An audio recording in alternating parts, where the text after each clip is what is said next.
this whole foods diet that we're going to be doing is no animal products. So it has no meat, poultry, dairy, or eggs in it. And it also has no added oils. So it's very low in oils. In fact, the one we'll be following has no nuts in it either. And that's because nuts can even keep your cholesterol and your blood fats higher than normal and higher than you want them if you are concerned about heart disease. So we'll be doing no nuts and minimal seeds for that same reason.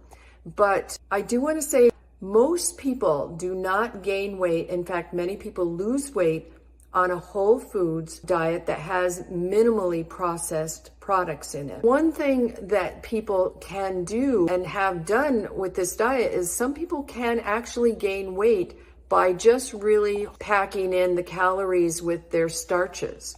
And they do that, by eating a lot of starchy vegetables, a lot of grains, a lot of fruit, a lot of legumes. Those are where you're going to get your dense calories. And so what I would suggest is that you focus on the above ground non-starchy vegetables for the majority of your vegetables, and then you add the legumes for the fiber and the protein and the carbohydrates, because you need all of those. They're very dense in protein.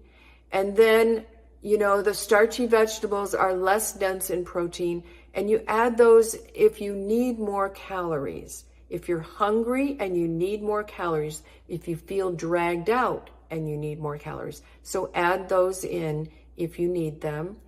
And other than that, you should do fine as long as you are really getting a wide variety of all of these foods. And so we're going to try this, and I know my mom and dad are going to be doing it. I want to keep my dad's vessels open that he just had ballooned open, and then see how he does from there. He should do really well. He was back at the gym recently, so I expect he'll do just fine. But okay, if you have questions or comments, feel free to leave them for us. Like and subscribe, and we'll see you in the next video.